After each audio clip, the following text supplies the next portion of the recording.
os calzóns, que me dera dentro deles un forrado de abillóns. Paréceme moi ben. Mira que Bailade. que señas... Cada manuelillo baila, facture de los calzóns, que me dará dentro deles un forrado de abillóns. No ano 1980, a musicóloga Dorothea Schubart baixou neste apeadoiro da liña de tren entre a Coruña e Santiago de Compostela. Aquí, nesta aldea do concello de Cerceda, gravaría unhas 250 cantigas e unhas 10 melodías propias a dúas mulleres, a Rosa e a Dolfina Casás. Estas dúas mulleres son dúas das persoas sobre as que a Real Academia Galega personificou a homenaxe ás cantareiras tradicionais, que este ano é protagonista do Día das Letras Galegas. As outras mulleres son Eva Castiñeira, de Muxía, e as coñecidas como cantareiras de Mens. O Seminario de Onomástica da Real Academia Galega quere renderlles tamén homenaxe facendo unha serie de vídeos en que falaremos dos topónimos que acompañan a estas mulleres, neste caso a Vila de Grexa e Cerceda, mas tamén sobre o de Muxía, sobre o de Malpica e sobre o de Mens. A Vila de Grexa é un topónimo que ten orixe no que realmente aparenta, isto é a existencia dunha entidade de poboación nas proximidades dun templo religioso, neste caso a igrexa de San Martiño de Cerceda. O topónimo está atestado dende o século XVI, cando menos. No arquivo da Universidade de Santiago de Compostela conservase un documento do ano 1556 en que aparece a venda dun casal e lugar que se dice da Vila da Iglesia, segundo aparece no documento. Vila é unha palabra do galego común, que tiña un significado diferente no galego alto medieval. Daquela facía referencia a unha casa e uns terreos dunha explotación ganteira fora dunha cidade.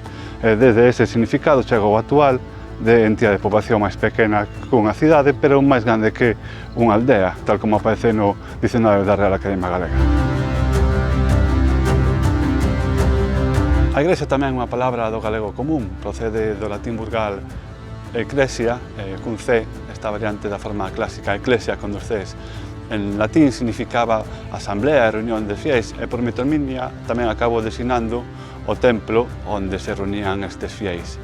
É un dos topónimos con máis suceso no noso nomenclator. Existen unhas 350 entidades de poboación denominadas a igrexa ou igrexa e hai outras 100 que teñen algunha variante, como pode ser a Vila de Grexa, neste caso no que estamos falando, sub-igrexa ou só igrexa, procedentes do latín sub-eclesia, debaixo da igrexa, ou igresario, que procede do latín eclesario.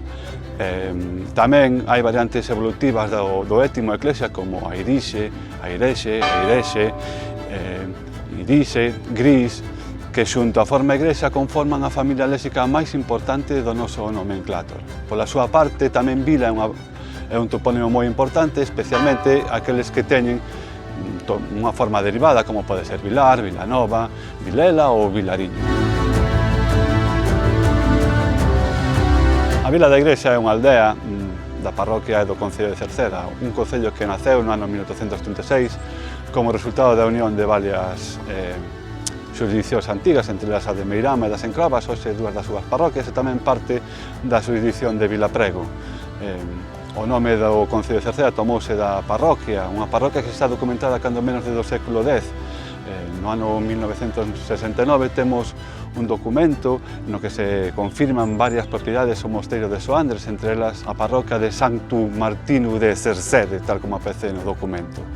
Cerceda é un topónimo que ten orixe nun étimo posible que pode ser Querqueta, unha variante de Quercu, que a súa vez é unha variante da forma clásica Cuercu, que significaba carballo. Por tanto, o topónimo Cerceda, o desta parroquia e o de outras dúas do concello do Pino e do Corgo, significaría un lugar abundante en cuercus, en carballos, isto é, unha carballeira. Teñen a mesma orixe outras 5 localidades galegas chamadas Cercedo, en masculino, e tamén dúas localidades que se chaman Cercido, con I. Como noutros concellos galegos, a capital municipal ten un nome diferente ao do propio concello, neste caso é o Campo da Feira. É un topónimo bastante transparente, que tamén teñen outras 14 localidades galegas. Mas non é o único topónimo que nos lembra a existencia dun mercado ou dunha feira. Existen varios, entre eles os máis singulares son aqueles que teñen un numeral na súa denominación e que nos din o día en que se celebraba a feira. Por exemplo, o barrio do 21 de Ourense, o lugar do 13 en Narón ou o 3 en Vilalmaior, pois están nos indicando cando se celebraba o mercado ou a feira. Como conclusión, a vila de Igrexa é un topónimo que nos indica a existencia dunha entidade de poboación ao lado dunha igrexa, e Cerceda un fitotopónimo que nos indica a abundancia de carballos.